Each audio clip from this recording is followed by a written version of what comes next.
Hello and welcome everyone. General ॲग्रिकल्चरच्या YouTube चॅनलमध्ये मी तुम्हा सर्वांचे मनपूर्वक स्वागत करते. बघा, आपण जी PYQ सिरीजची आहे ती स्टार्ट केली आहे. त्याच्यामध्ये आपण नियर अबाउट 12 लेक्चर जे आहे ते आपले कंप्लीट झाले आहे. जर तुम्ही ही या लेक्चर सिरीजचे आधीचे लेक्चर जर बघितले नसतील तर तुम्ही एकदा बघून घ्या. ओके, आणि आज सुरुवात करूया आपल्या डे 13ला. ओके, फर्स्ट क्वेश्चन आहे बघा, व्हॉट इज टोटल कॉस्ट. हा क्वेश्चन कुठून आलेला आहे? क्वेश्चन आहे इकॉनॉमिक्स मधून. ओके, इकॉनॉमिक्स मधला क्वेश्चन आहे, विचारलेला आहे टोटल कॉस्ट कशाला म्हणतो. आणि ऑप्शन्स आहे बघा, a fixed cost plus variable cost. Fixed cost plus variable cost म्हणजे काय की टोटल कॉस्ट होत असते. आपला करेक्ट आन्सर काय आहे? Option A. Okay, next question आहे बघा, removal of moisture from the leaves without affecting aroma, colour and texture of tobacco is non as. याच्यामध्ये काय सांगितलं आहे की मॉइश्चर रिमूव्ह करणं आफ्टर हार्वेस्ट, जे मॉइश्चर रिमूव्ह करणं लीव्स मधलं, त्याचा जो अरोमा आहे, ओके, त्याच्यानंतर त्याचा जो कलर आहे किंवा त्याचं जे टेक्स्चर आहे ते त्याला विदाऊट हार्म, त्याला हार्म न पोहोचवता जी ऍक्टिव्हिटी इंटरकल्चर ऑपरेशन आपण कॅरीड आउट करतो त्याला काय म्हणायचं. आणि ऑप्शन्स आहे बघा, ए क्युरिंग, बी प्रायमिंग, सी निप्पिंग, डी स्ट्रिपिंग. आता बघा, या दोन याच्यामध्ये तुम्हाला कन्फ्युजन बिलकुल असायला नको, कारण आपण निप्पिंग हे बघितलंय. निप्पिंग कशामध्ये करतात तर ग्राम मध्ये करतात. ओके, MCAR 2000 MCAR PGCET मध्ये विचारलेला क्वेश्चन आहे. आय थिंक 2021 और 20 समथिंग मध्ये निप्पिंग हे विचारलेलं आहे. आणि स्ट्रिपिंग जे आहे, स्ट्रिपिंग आपण फॉलोड आउट करतो जूट मध्ये. म्हणजे या दोन याच्यामध्ये तुम्हाला कन्फ्युजन असायलाच नको. ओके, कन्फ्युजन जे आहे, टोबॅको मध्ये क्युरिंगही करतो आणि प्रायमिंगही करतो. तर प्रायमिंग बघा, प्रायमिंग काय आहे, आफ्टर म्हणजे ही काय एक हार्वेस्टिंग मेथड आहे. ही काय आहे? हार्वेस्टिंग मेथड, ज्याच्यामध्ये या हार्वेस्टिंग मेथड मध्ये काय केलं जातं की जे लोअर पार्ट पासून लोअर टू हायर सिक्वेन्शियली एक एक प्लांट जे आहे ते प्लग आउट केलं जातं. ओके, आता हे पर्टिक्युलर प्लांट आहे, लेट कन्सिडर हे प्लांट आहे आणि याला असे लीव्ज आलेले आहे. ओके, टोबॅकोचे हे लीव्ज आहे. तर हे काय करतात, स्टार्टिंग कुठून होते? लोअर पोझिशनवरून, लोअर पासून ते हायर पर्यंत सिक्वेन्शियली, काय लागेल, सिक्वेन्शियली एक एक प्लांट, एक एक लीव्ह जे आहे ते सेपरेट आउट केलं जातं. त्या पद्धतीला आपण काय म्हणतो? प्रायमिंग म्हणतो. ओके, त्याला काय म्हणतो आपण? प्रायमिंग. आणि क्युरिंग म्हणजे काय की removal of moisture from the leaves without much affecting their aroma, colour and texture of tobacco. म्हणून आपलं इथेही करेक्ट आन्सर काय आहे? Option A. कळलं तुम्हाला की प्रायमिंग आणि क्युरिंग मध्ये काय डिफरन्स? मला असं वाटतं की ऑल क्लिअर असेल. आता आपल्याला कन्फ्युजन व्हायला नको. एक्झाम मध्ये आपल्याला आन्सर जे आहे ते क्लिस्टर clear. Okay, then next question आहे, who is the chairman of planning commission. आणि हा करंटचा क्वेश्चन आहे. ओके, करंटचा क्वेश्चन तुम्ही याला म्हणू शकता. प्लॅनिंग कमिशन जे आहे 2015ला याचं नाव काय झालेलं आहे? नीती आयोग. नीती आयोग. ओके, नीती आयोगाने आपल्याला क्वेश्चन काय विचारलेला आहे की याचं चेअरमन कोण असतो. तर ऑप्शन ए आहे बघा, president, B prime minister, C union finance minister आणि डी गव्हर्नर ऑफ RBI. तर बघा, प्लॅनिंग कमिशन याची स्थापना कधी झाली होती? 1961 मध्ये. ओके, कधी? 1961 मध्ये. ओके, मेन त्याचा जो आपला हे आहे, सॉरी इथं चुकून ए झालाय. आन्सर, करेक्ट आन्सर काय आहे? बी, प्राईम मिनिस्टर. चेअरमन कोण असतो त्याचा? प्लॅनिंग कमिशनचा तर प्राईम मिनिस्टर असतो. करेक्ट आन्सर काय? ऑप्शन बी. सध्याचे प्राईम मिनिस्टर कोण आहेत मग? नरेंद्र मोदीजी, जे की आहेत प्लॅनिंग कमिशन म्हणजेच काय नीती आयोगाचे चेअरमन आहेत. ओके, द नेक्स्ट क्वेश्चन आहे बघा, what is the chemical composition of muriate of potash. MOP, muriate of potash, जो की सोर्स कशाचा आहे? पोटॅशियमचा. आणि आपल्याला विचारलेलं काय आहे की केमिकल कंपोजिशन काय आहे. आणि ऑप्शन बघा, ए KCl, बी NaCl, सी CaO आणि NaOH. आपल्याला म्युरेट ऑफ पोटॅश, त्याच्या नावातच काय आहे? पोटॅश. आपल्याला पोटॅशियम कुठं दिसतोय? फक्त ऑप्शन ए मध्ये. म्हणून आपला करेक्ट आन्सर काय आहे? Option A. Okay, the next question बघा, what is the main enzyme of non symbiotic nitrogen fixation. आणि ऑप्शन्स आहे बघा, A nitrogenase, B hydrogenase, C isomerase आणि डी ऑक्सिडेज. तर नॉन सिम्बायोटिक नायट्रोजन फिक्सेशन मध्ये major role जे play करतात enzyme असतं तर ते असतं नायट्रोजिनेज एन्झाईम. म्हणून करेक्ट आन्सर काय आहे? Option A. Okay, the next question बघा, which of the following symbol is used to purity of agricultural wood agricultural good साठी आपण एक 1937 ऍगमार्क म्हणून जे आहे त्याला आपण बघत असतो. ओके, आपण ऑप्शन मध्ये बघूया कुठे आहे. ए आहे ऑप्शन ISI. ISI हे काय आहे, आपलं टेक्निकल मार्केटिंगशी रिलेटेड आहे. Okay, Indian standard. त्याच्यानंतर ऍगमार्क. ऍगमार्क जी लॅबोरेटरी आहे त्याची स्थापना कधी झाली होती, 1937. कुठं झाली होती, तर नागपूरला. ओके, नागपूरला. आणि याच्यामध्ये काय केलं जाते की प्युरिटी जे आहे ऍग्रिकल्चरल गुडची ती टेस्ट केल्या जाते. ओके, आपला करेक्ट आन्सर काय आहे, ऑप्शन बी.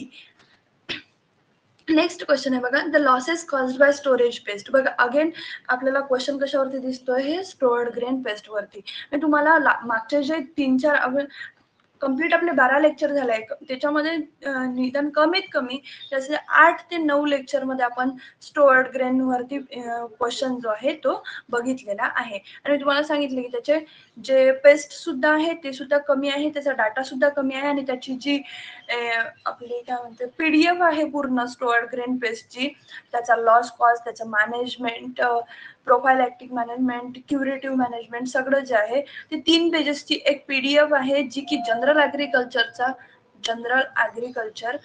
एक आपलं टेलिग्राम चॅनल आहे त्यावरती अपलोड केलेली आहे. तुम्ही तिथे जाऊन ती सेव्ह करू शकता, प्रिंट करू शकता. ओके, बघा वळूया क्वेश्चन कडे. क्वेश्चन काय आहे की लॉसेस किती होते स्टोअर्ड पेस्टने, तर बघा ऑप्शन ए आहे 15%, बी 26%, सी 10% आणि डी 30%.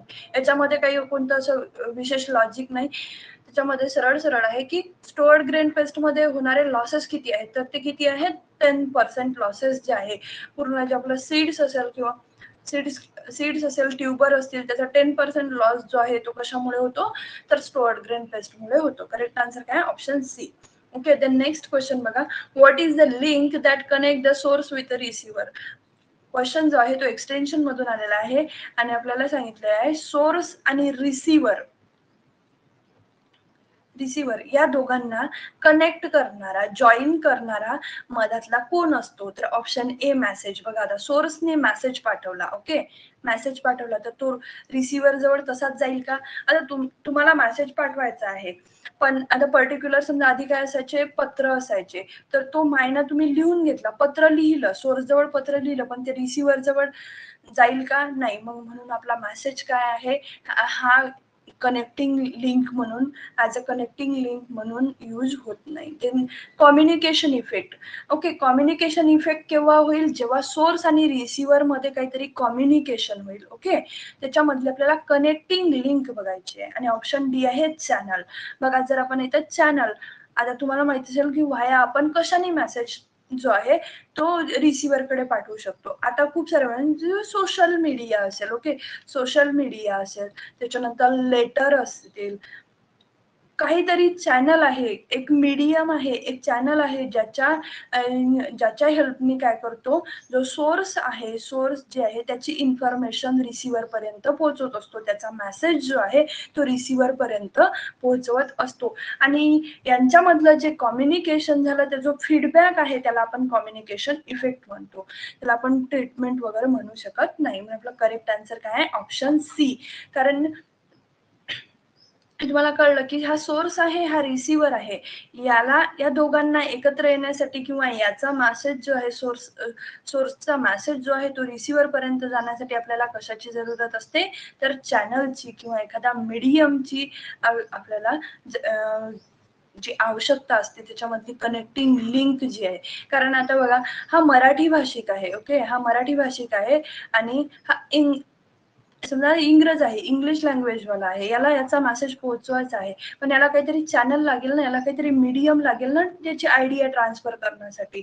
ओके, तर त्याच्यामधलं मेन कनेक्टिंग लिंक काय असते, तर चॅनल हे कनेक्टिंग लिंक असते. ओके, द नेक्स्ट क्वेश्चन आहे, CSH6 is the variety of, आणि ऑप्शन ए आहे बाजरा, बी मेज, मक्का, सी ग्राउंडनट आणि ऑप्शन डी आहे सॉर्गम. बघा CSH पासून चालू होणाऱ्या सगळ्या ज्या काही व्हरायटी आहेत त्या कम्स अंडर कशामध्ये येतात, स्वर्गम मध्ये. ओके, करेक्ट आन्सर काय आहे, option D. The next question आहे बघा, which fruit is the richest source of calcium. आपल्याला काय विचारलेलं आहे की कॅल्शियमचा रिचेस्ट सोर्स कोणता आहे.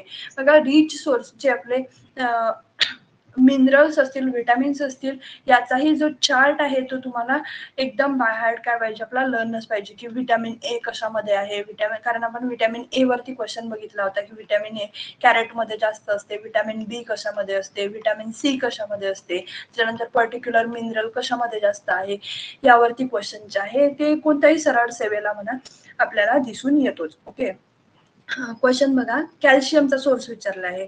ऑप्शन ए आहे ऍपल, बी कॅशू, सी गावा आणि डी पाइनएपल. तर बघा कॅल्शियमचा रिचेस्ट सोर्स जो आहे तो कोणता आहे, तर कॅशू नट. करेक्ट आन्सर काय आपलं, option B. Okay, then next question आहे बघा, upper limit of available soil moisture to the plant. आणि ऑप्शन्स आहे बघा APWP, B oven dry weight, C air dry आणि डी आहे फील्ड कॅपॅसिटी. तर बघा, एक असते अप्पर लिमिट आणि दुसरी असते लोअर लिमिट. ओके, दुसरी काय असते, लोअर लिमिट, जे की आपल्याला, तर आता याच्यामध्ये आपल्याला विचारले काय आहे की अप्पर लिमिट कोणती आहे. तर अप्पर लिमिट कोणती आहे, तर फील्ड कॅपॅसिटी, FC लक्षात ठेवायचं. FC रोड जिथं खूपच गर्दी असते, तो काय असतो, एकदम हाय लेवलला अप्पर असतो. ओके, अप्पर लेवलला. आणि PWP जे आहे ती काय असते, लोअर लेवलला. म्हणून आपलं करेक्ट आन्सर काय आहे, ऑप्शन डी, फुल कॅपॅसिटी. अप्पर लिमिट ज्याची कॅपॅसिटी किती असते, 1/3 ऍटमॉस्फिअरिक, याची किती असते, 15 बार. ओके, हे सगळ्या ज्या व्हॅल्यू आहेत ह्या कशा आहेत, मायनस मध्ये, -15 बार, -1.3 ATM. ओके, FC रोड काय असतो, तिथं गर्दी खूप असते, अप्पर दर्जाचे लोक आपल्याला तिथं मिळतात, असं लक्षात ठेवायचं. ओके, देन नेक्स्ट क्वेश्चन बघा, what is the richest source of ascorbic acid. बघा, मी तुम्हाला सांगितलं की जे रिचेस्ट सोर्स आहेत, ओके, आपलं फ्रूट क्रॉप मध्ये असतील, व्हेजिटेबल क्रॉप मध्ये असतील, ते आपल्याला लक्षातच ठेवायचे आहे. ओके, इथे काय विचारलं आहे, ॲस्कॉर्बिक ऍसिडचा सोर्स विचारलेला आहे. म्हणजे सरळ सरळ व्हिटॅमिन सी चा सोर्स आपल्याला विचारलेला आहे. आणि ऑप्शन ए आहे बघा, आवळा. आपल्याला सर्वांना माहिती आहे की रिच सोर्स आहे हा, पण आपल्याला बाकीचे जे ऑप्शन आहेत ते सुद्धा बघायचे आहेत. कारण ऑप्शन ए जर टिक केलं तर कदाचित रॉंग होऊ शकते, कारण आपल्याला काय विचारलेलं आहे, रिचेस्ट. ऑप्शन डी आहे बार्बाडोस चेरी, सी दहलिया आणि डी गावा. तर बघा, रिचेस्ट सोर्स जो आहे तो कोण आहे, बार्बाडोस चेरी. म्हणजे आपलं करेक्ट आन्सर काय आहे, ऑप्शन बी. आवळा याच्या नंतर येतो, बार्बाडोस चेरीचा नंबर आधी लागतो, त्याच्यानंतर आवळ्याचा नंबर लागतो. ओके, त्याच्यानंतर सिट्रस, टोमॅटो वगैरे ते चालू होतात. करेक्ट आन्सर काय आहे, ऑप्शन बी. यासाठी आपल्याला ऑप्शन काय करायचे आहे, म्हणजे त्यांना पूर्ण ऑप्शन जे आहे, फुल 4 ऑप्शन आपल्याला रीड करून नंतरच आन्सर द्यायचं आहे. ओके, देन नेक्स्ट क्वेश्चन आहे बघा, which of the following method depict puppet show. Okay, त्या दिवशी आपण बघितलं होतं वेगवेगळे मीडियम बघितले होते, पण त्या दिवशी काय बघितलं होतं आपण, मास मीडिया, त्याच्यानंतर ग्रुप मीडिया आणि इंडिव्हिज्युअल मीडिया बघितलं होतं. ओके, तर प्युपेट शो हा कशाच्या अंडर येतो, तर ऑप्शन आहे बघा, A mass media, B individual media, C group media आणि ऑप्शन डी ट्रायबल मीडिया. तर प्युपेट शो हा कशाच्या अंडर येतो, तर ग्रुप मीडियाच्या अंडर येतो. ओके, जे इंडिव्हिज्युअल, मास आणि ग्रुप आहे हे याचे जे, आणि व्हर्बल, नॉन व्हर्बल, आणखी याच्यामध्ये काय येतं, व्हर्बल आणि नॉन व्हर्बल. ओके, हे आपल्याला एकदम बाय हार्ट लक्षात ठेवायचे आहे एक्सटेन्शन मध्ये. ओके, द नेक्स्ट क्वेश्चन आहे बघा, what is a pressure required PWP. आताच आपण काय सांगितलं, त्याची कॅपॅसिटी किती असते, 15 बार. ओके, आणि 0.3 1/3 बार कशाची असते, तर फील्ड कॅपॅसिटीची. म्हणून आपलं करेक्ट आन्सर काय आहे, option A. Okay, then next question आहे बघा, what is the tension of field capacity at soil water held. याचंही डिस्कशन आपण आधीच केलं होतं, किती आहे, 1/3 ऍटमॉस्फिअरिक प्रेशर. म्हणून करेक्ट आन्सर काय आहे, option A. Okay, then next question आहे बघा, फॉस्फरस कंटेनिंग मिनरल इज. बघा, त्या दिवशी आपण मिनरलचे सोर्स बघितले होते, आपल्याला कॅल्शियमचा आणि सल्फरचा सोर्स विचारला होता. एका पेपरमध्ये आपल्याला फेरसचा सोर्स विचारला आहे, आणि आज काय विचारलंय, फॉस्फरसचा. आता बघा, जर तुम्ही सॉइल सायन्स साठी कोणतीही आपली ऑब्जेक्टिव्ह बुक घेतली, त्याच्यामध्ये एक सोर्स म्हणून दिलेला आहे. ओके, सोर्स आणि एलिमेंट अशी एक 10 ते 12 याची लिस्ट दिली आहे, त्यामधून जे आहे क्वेश्चन नेहमी विचारला जातो. ओके, तर इथे काय विचारलं आहे, फॉस्फरस मिनरल जे आहे, फॉस्फरस कंटेनिंग मिनरल. ओके, आणि ऑप्शन्स काय आहे बघा, ए फेल्डस्पार, बी अॅनरव्हाइड, सी मायका आणि डी काय आहे, अपाटाईट. तर बघा फेल्डस्पार हा सोर्स कशाचा आहे, तर पोटॅशियमचा. कशाचा आहे, पोटॅशियमचा. अॅनरव्हाइड कशाचा आहे, तर कॅल्शियमचा. मायका याच्यामध्ये आपल्याला काय दिसून येतं, मॅग्नेशियम, मायका वगैरे ऑर्थोक्लेज हे आपल्याला दिसून येतं. देन अपाटाईट हा सोर्स कशाचा आहे, फॉस्फरसचा. आपल्याला विचारलेलं कशाचा आहे, फॉस्फरस. ओके, आपलं करेक्ट आन्सर काय आहे, ऑप्शन डी. ओके, बघा अशा पद्धतीने जे आहे आज आपण आपले जे क्वेश्चन आहे, आज लिटिल बिट जे क्वेश्चन आहे ते आपल्याला इझिएस्ट क्वेश्चन वन लाइनर जे आहे ते आपल्याला पाहायला मिळालेले आहे. पण हे वन लाइनर आपल्याला तेव्हाच लक्षात राहतात जेव्हा आपण त्याला काय करतो, मॅक्झिमम रिव्हिजन देतो. ओके, मॅक्झिमम रिव्हिजन देतो, नाहीतर कन्फ्युजन ऑप्शन मध्ये जे आहे कन्फ्युजन खूप होत असतं. त्यासाठी आपल्याला काय इम्पॉर्टंट आहे, मॅक्झिमम रिव्हिजन इम्पॉर्टंट आहे आणि ऑब्जेक्टिव्हची प्रॅक्टिस खूप इम्पॉर्टंट आहे.